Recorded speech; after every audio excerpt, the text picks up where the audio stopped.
Well, good morning, everyone. My name again is Bill Ramey, and I want to first thank NSBRI, Jenny, and Dorit for having me out here today. When they started this program, I started talking about it. I was grateful to be involved from the start of the very first planning meeting, and I'm glad to see it have come along and finally to see it have taken place.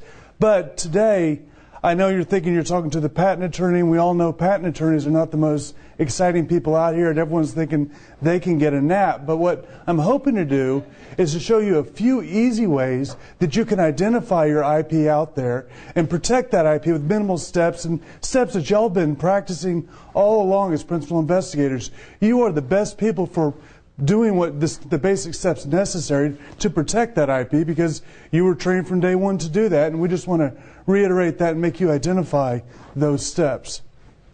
So to start the presentation, we'll of course do some introductions and learn the easy steps, and then hopefully talk about a few ways to manage information and the disclosure of that information so that you can establish inventorship, because at the end of the day, what we're really talking about is making money and commercializing our IP. But I wouldn't be much of a lawyer if I didn't give a little plug for the firm, and I promised everyone I'd keep it very short. But Winstead is a law firm. We have about 7 offices. Most of them are in Texas. It's composed of about 300 lawyers and another 400 to 600 other professionals with multiple offices and associated with international groups and working across the board. A series of 20 practice groups arranged in about 7 industry groups. We're a general practice firm. About 10 to 15% of our firm is purely intellectual property, handling what you heard from my biography, a little bit of patent procurement, and a little bit of patent enforcement. And we're actually, as I look across the room here, we're very lucky to work with many of the people out here and enjoy that relationship. And that's the last of the plug for the firm. I'll leave it at that. Going on to how I decided to break this talk up, I thought we'd talk about 4 types of IP that you would encounter on a daily basis, and ways you can identify that IP, the benefits of that particular IP, and basically the term of that IP. And then occasionally I'm going to throw in a case that I may have had in that area to show you the value that can be obtained from that IP in some of the areas. And then we'll go into some best practices for protecting and identifying the IP. And then, of course, at the end, what it takes to actually be an inventor. So going on, the 4 types of IP that you will encounter every day as you're a principal investigator and as you begin to start companies, form the ventures when you're out there, are your trademarks, your service marks, your copyrights, trade secrets, and patents. And there are, of course, 2 or 3 different types of patents, but we'll talk a little bit about design and utility patents. To begin with trademarks or service marks, we've all heard the word, we've all seen the symbols out there. We know a trademark is any word or name that identifies and distinguishes your goods from the goods of others and gives you a place in the marketplace. And of course, then a service mark does the same for a service mark. Where do you normally see trademarks? You might see it's Coke. Coke is a registered trademark. You see it with people identify things. Each and every one of you, as you begin to form companies, will identify certain IP out there, certain names that you're going to call your process, your improved procedure, your improved medical device. You're going to start calling it something. That name can be trademarked to identify that product or that service so that you can go forward. And trademarks have a high degree of value. In fact, they essentially have a term that's indefinite. They can last forever. And there's a few exceptions. We know that words like Ziploc and Kleenex were trademarks at one time, but those have become in common use. They're generic now, may not have the same rights anymore, but generally those terms can last forever. The easy steps you can take as a principal investigator or a researcher to identify and protect your trademarks is when you pick a name for a product or a procedure, start marking it with a little TM written up in the upper right behind it. That doesn't give you a federally registered mark, but it does identify to the world that you're designating that word as your trademark name, and it gives you certain rights. It gives you, in fact, common law rights, and that's the easiest way to do it. Later on, as the name becomes more identified with your product, you can go to your attorney and pay real money and get that identified. And there of course, are benefits. I would never tell you something that didn't give you a benefit. If you federally register a trademark, you get more rights, of course. One is being able to assert those rights in federal courts. Here I've cited the case, a Ceramcoat case from I guess I was involved in this back in going back, this must be about 2000, we represented a company, or did represent when I was with another firm, up in Big Spring, Texas called Freecom. And everything in Big Spring, Texas, if any of y'all have been there, has to do with oil and gas drilling. So Freecom produces implements for oil and gas drilling. One of the implements they produced was a process for coating tubular joints with a ceramic material to protect it from the harsh and corrosive conditions downhole. If you know, when you drill down into the earth, it's very hot, it's full of acid, it's not very conducive for anything to last very long. So they had this coating, and they used this coating worldwide. They marketed it worldwide, and they had a federally registered trademark on this. We became aware in 2000 of a small company in the Los Angeles area where they have the great angel companies like we just heard and the great VC companies. This little company that was using the mark Ceramcoat for a coating on a wall that they would put on. There was a clear coat, but it would make graffiti easy to wipe off, and there was no problem doing that. But they, of course, were using a ceramic-based coating material to coat a wall, and we felt that it might be diminishing the value of our clients' tubulars, or the tubular coating process. So we went to Midland, Texas, to a federal court, the Western District of Texas, and sought a preliminary injunction to prevent that company in California from using the mark Ceramcoat. And through one hearing, without even getting the other side to attend the hearing, we were able to shut down that entire company's operation by an order of a court from Texas. So that just goes to show you that trademarks, federally registered trademarks at least, are very easily protectable in court when you have identified your good or service. This is how you begin your commercialization. You set yourself apart from other people, and you make sure that you're identified by something, and the courts are very eager to enforce those rights for you. So I would just put you that trademarks are an extremely powerful piece of IP. We'll go on to copyrights next, and in actuality, probably copyrights are what you as principal investigators and university researchers encounter most, and that's just any original work of authorship that's fixed in a tangible medium, the now known or later developed. You can read the rest of the definition, but it's anything you create and put down. It's most often we encounter these in literary works, songs. You hear about them. Of course, we've all heard about the song downloads off the internet, and you might encounter them also through a few other things on CDs, trying to tape a DVD over to something else. You'll get the copyright notice, of course. Copyrights, you can have common law copyrights, and every time you put something down on paper, you have established a copyright, and it is protectable from a common law point of view. There are certain advantages for getting a federally registered one. We'll talk briefly about that in a few seconds, but not any real length of time, because the only case I have in that area didn't go that well, so I don't want to talk about it. But generally, the terms of copyrights are something that's impressive, and that's where I'll spend a little bit of time. The term for corporations with a copyright is 95 years. And the term for individuals is 70 years. There are actually a few other terms out there, but these are the two big ones that matter for most copyrights.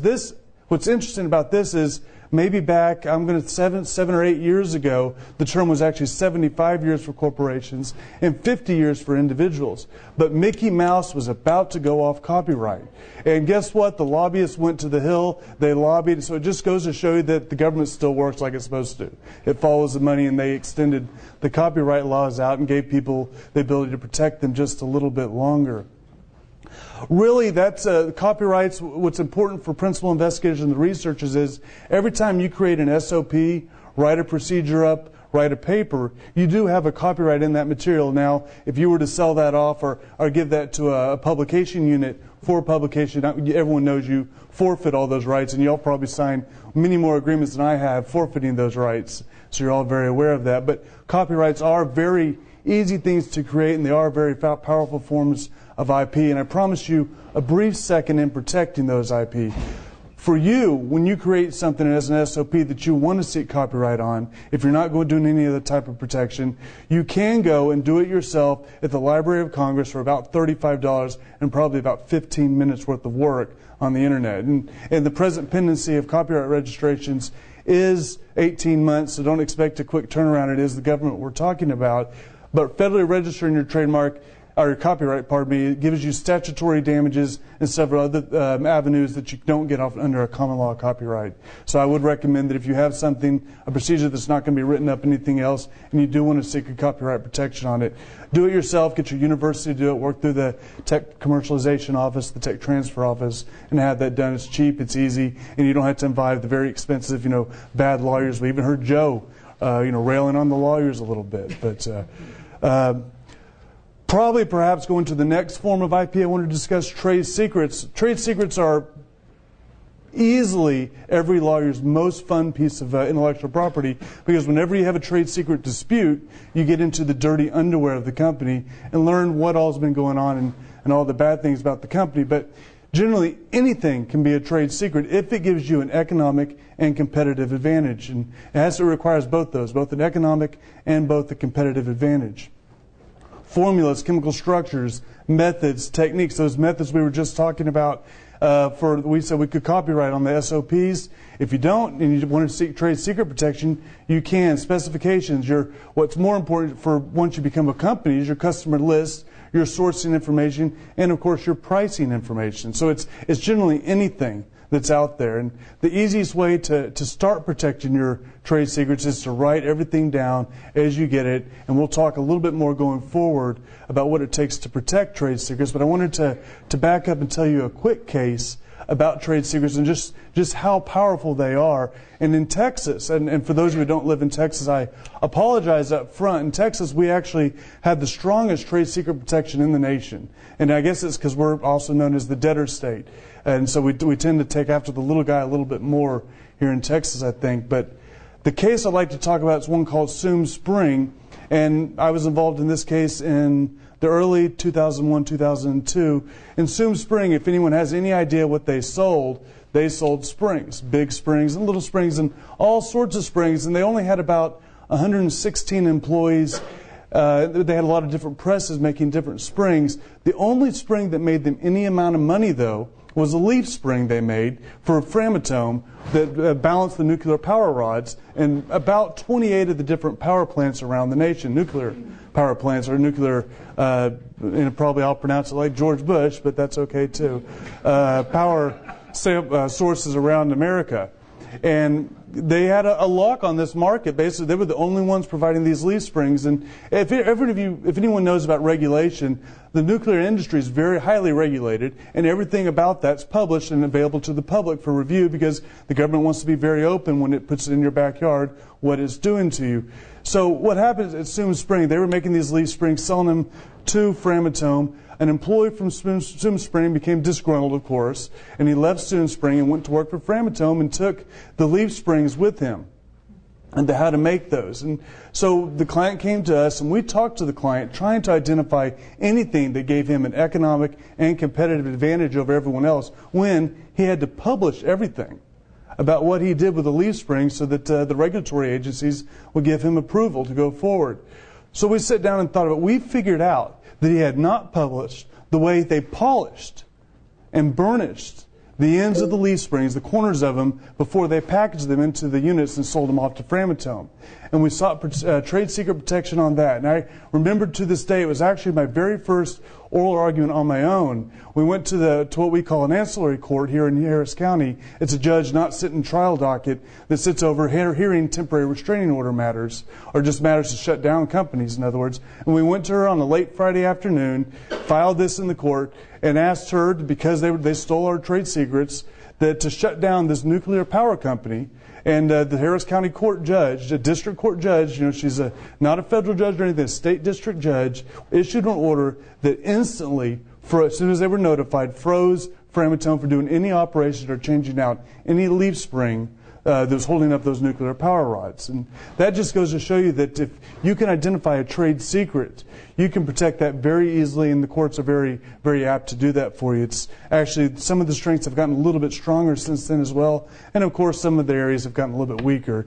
And we won't tell you what happened next in that case. But to go on to trade secrets a little bit more, where will you most likely encounter trade secrets as a principal investigator or a researcher? And that's going to be when you're collaborating internally And when you're collaborating to another university with your colleagues at UT or your colleagues at Texas A&M, and I'll be very Texas specific here, but generally you're going to encounter these all the time. Whenever you're sharing ideas, you're not talking about things that everyone knows. You're talking about things that are on the forefront of what your universities are developing. And a lot of that, until it's in a patent or in a publication, is a trade secret for your laboratory, for the university.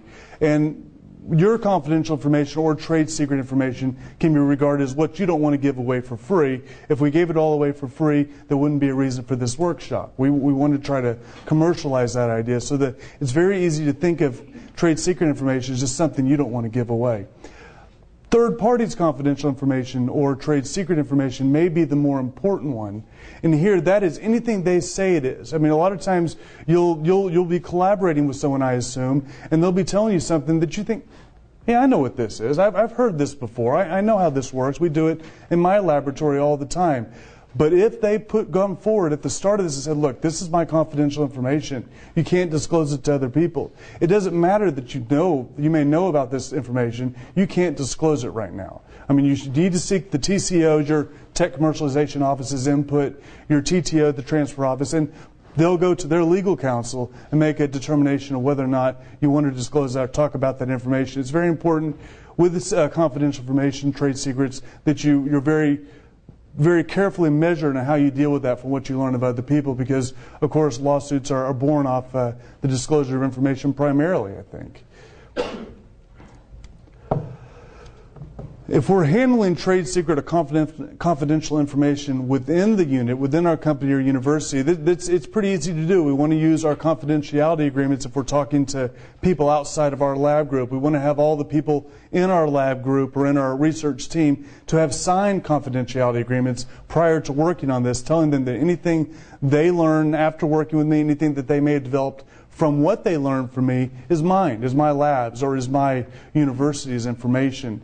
You want to reduce or restrict the access to all information on a need-to-know basis. There's no reason for someone that may be doing the fermentation part of an experiment to know about the final processing steps, if that information could be regarded as trade secret or confidential. There's no reason to give them the whole process. Keep it segregated. Keep it all written down. Mark everything confidential. Mark everything trade secret. At the start at least, and that's an easy way to set yourself up for good and solid confidential information or trade secret protection.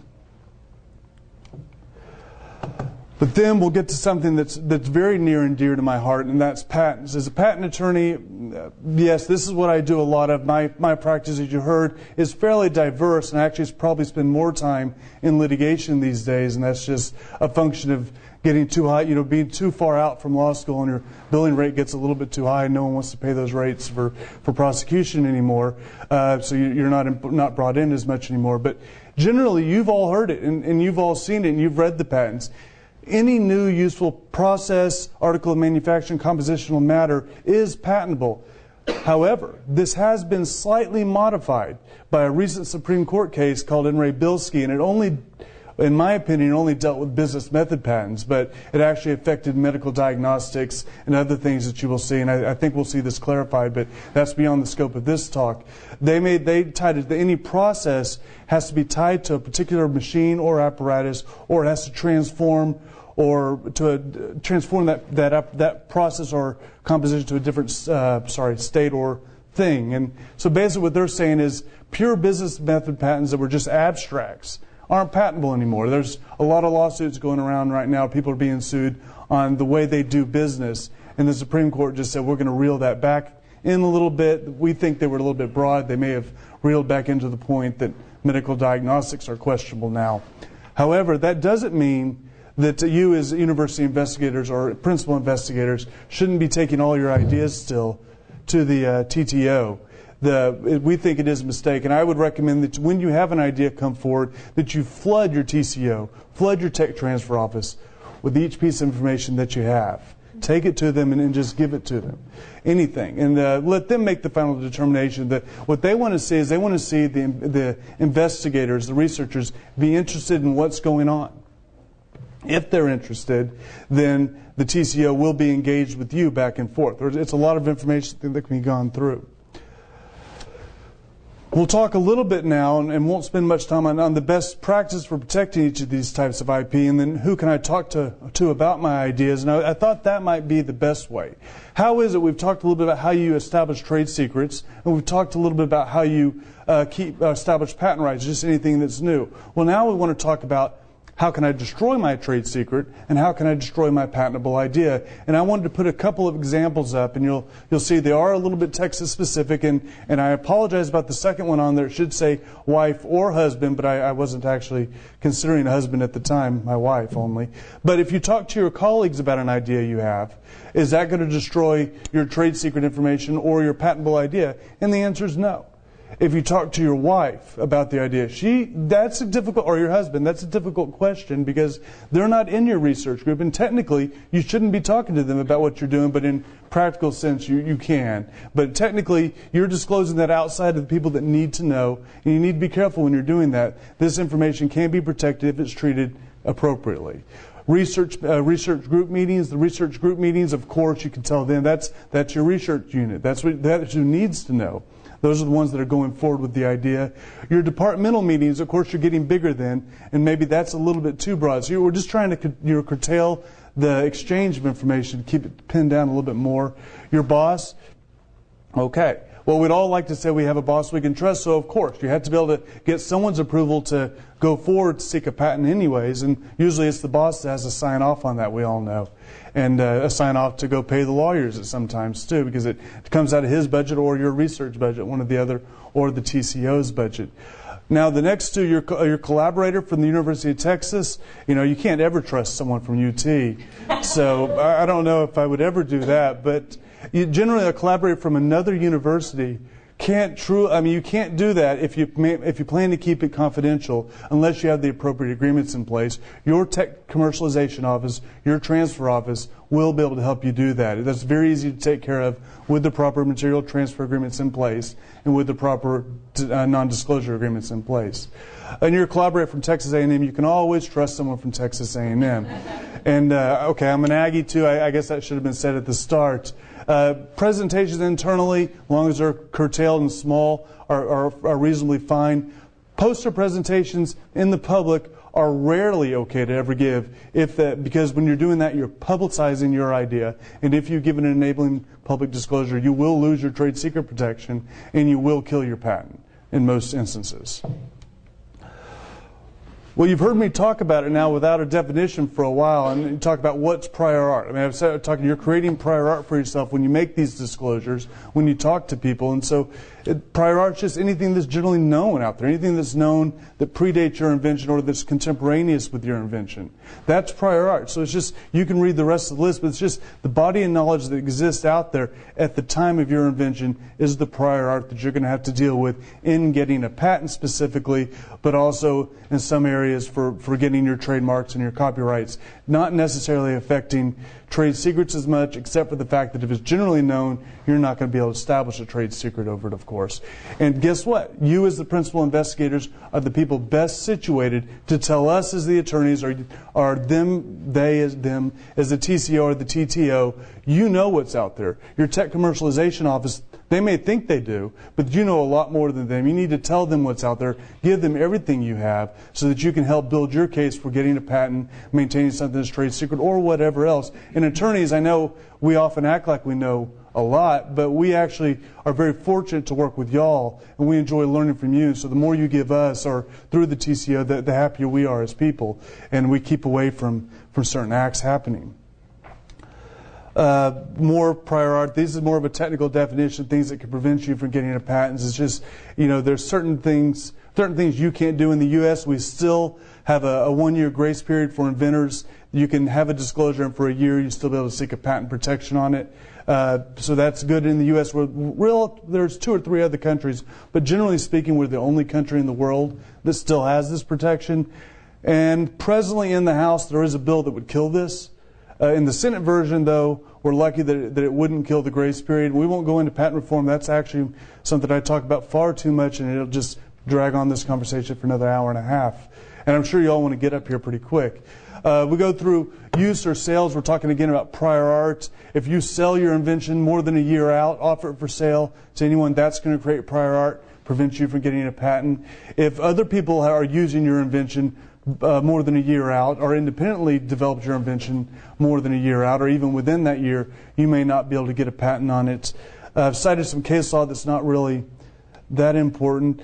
Okay, so then the question always comes up. People always say, yeah, but okay, I used it secretly.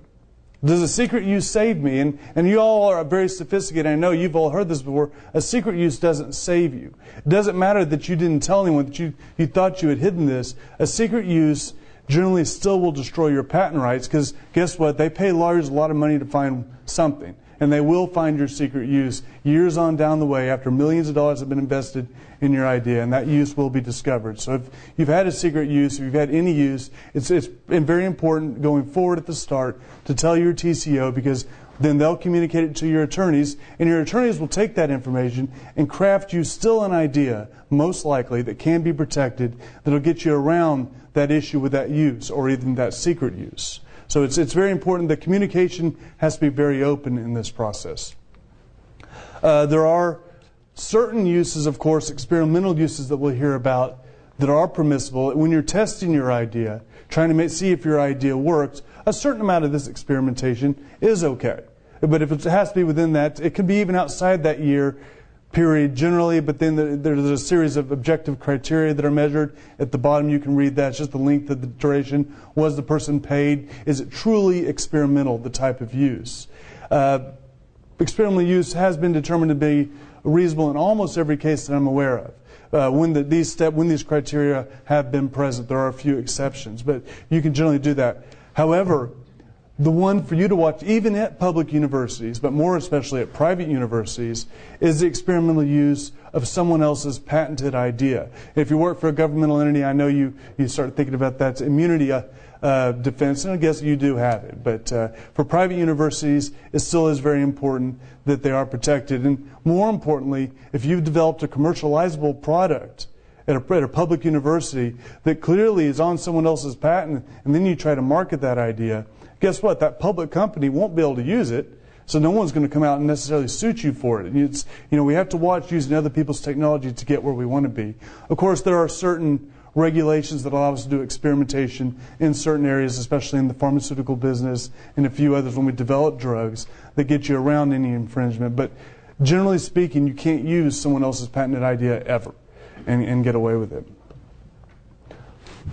Going on to spend a little bit of time about inventorship, because it's always some people's question, especially in a research lab environment or investigator environment. When you have a large lab group of people, who are the inventors if the ideas come up without the collaboration of that group? And as lawyers, we always say, bring it to us, we'll tell you, and of course we charge you money to do that, but we do that for a very important reason. The Supreme Court has said that inventorship is a legal determination. It has to be made by an attorney who's skilled in this area, and it definitely, the attorneys, all he's determined is who conceived of that idea. And again, the test for conception is, the conception is an attorney exists when a definite and permanent idea exists in the mind of an inventor, where it's such that they could explain that idea in reasonable terms such that one of ordinary skill in the art could make and or use that invention without undue experimentation.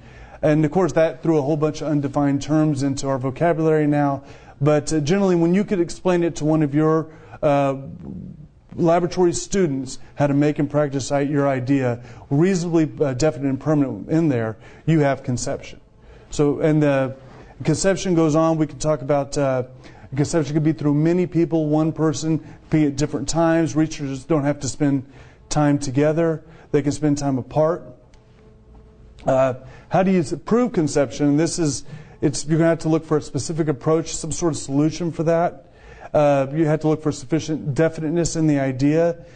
You have to look for certainty in the idea, but you don't have to have certainty that the idea would work. You just have to have some elements of certainty that it existed somewhere. So we back up to what I was talking about at the beginning. What's very important, and what y'all been trained from the beginning, is how do you establish conception? How do you establish all these different ideas? And that's your policies and procedures. If you have the policies and procedures properly written out there so that your laboratory people come in and they sign in a lab book, you're establishing conception. If they record all the information appropriately, you're establishing conception. Your lab notebooks are your Bible for conception. I mean, this is really the golden manual. It is where everything begins, and it's where it should be. So I'm going to leave it at that because I wanted to get a few minutes of question. I know I ran a little bit over on my talk time, and I apologize, but shutting a lawyer up is difficult, and so I apologize. But we talked about the 4 types of IP today. You'll most likely encounter your trademarks, your copyrights, your trade secrets, and your patents. We also talked about the duration, the term of those different pieces of IP, and the steps you can take to practice those, the steps you can do to secure those rights. And I think that hopefully you were able to glean a little bit that you as principal investigators, you as the research people, and you as the VCs that are out there, everything that you're doing every day is IP, and it can add value to your corporation, to your university, and it can eventually, hopefully, be marketed if done appropriately, and you won't waste that. And I'd like to take questions off, if I may.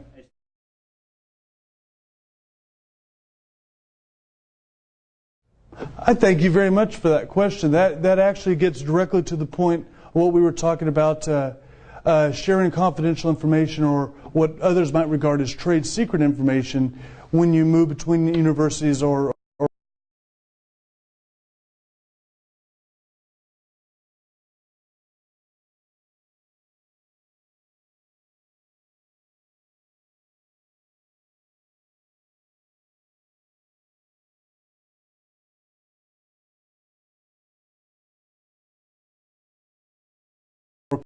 companies. If you remember, we had one slide on here, and I won't necessarily go back to it, but it said confidential information to you is anything you wouldn't want to give away for free.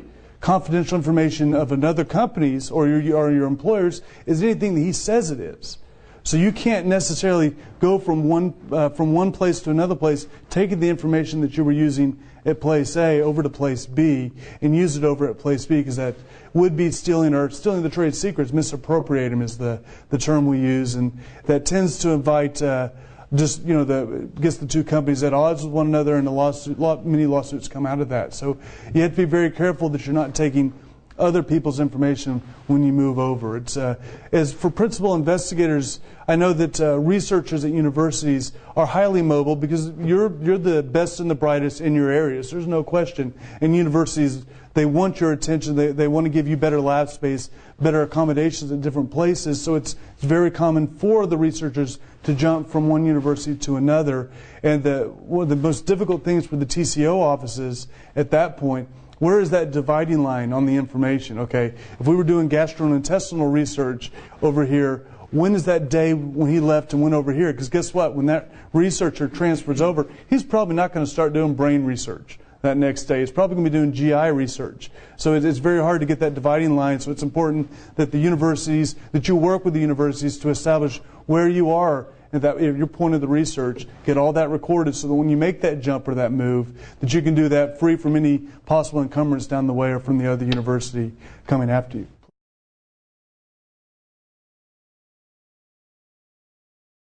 And more importantly, they end up having to pay the lawyer's fees, attorney's fees is an award out of a cause of action like that. And guess what? Attorney's fees were rather high in that case. And so they were assessed against the divisible between the university and the researchers.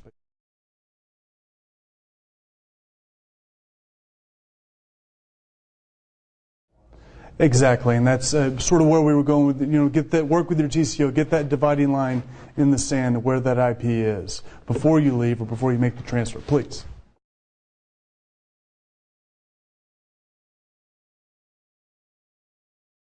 That's a good question, and it's you hit the nail right on the head to the degree that the publication is. The poster is only an issue if it was an enabling disclosure.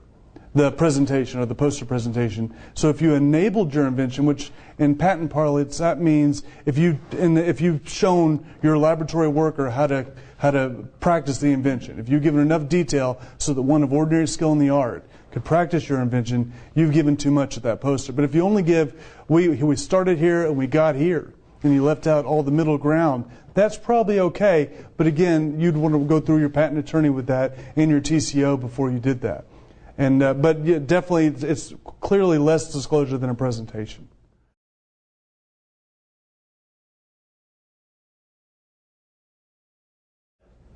That's a good question.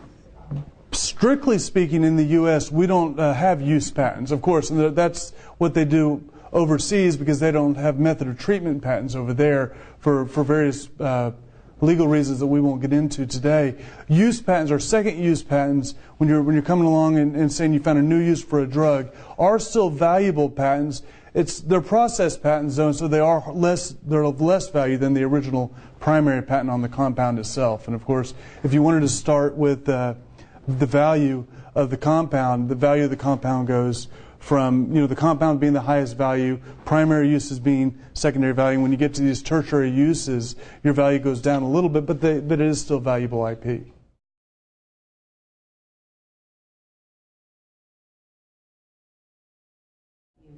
Correct, Dory. And that's the difficulty. How can you ever? It's hard to prove infringement of a process patent or a use patent because if it treats one ailment and it's being given to someone for another ailment, even let's just take that example, you haven't proved infringement necessarily because you have to be given it for treating the other ailment or the other malady.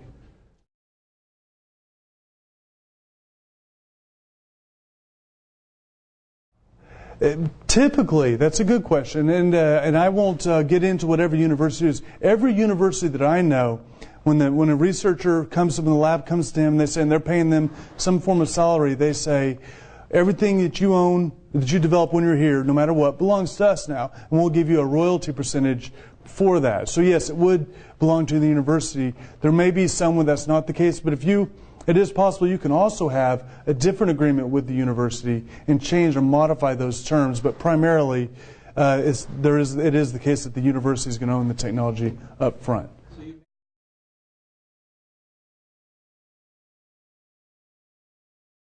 One of the hardest things for small companies doing, and I think this answers the same question, is to go to a larger company and get them to sign NDAs. I'm talking about university. But at the university level, the same thing applies when you're going between different research groups. Getting them to sign the NDAs is difficult, and I can only see you can only use your best efforts. At the end of the day, it can't stop. It shouldn't stop your ability to go forward because there are other legal mechanisms you could use if something was stolen. It's just the NDAs provide a contractual basis for enforcing your trade secrets or the information that you developed. Of course, the law still exists even without the NDAs. It just makes it a little bit easier to get there. And we all like easy, right?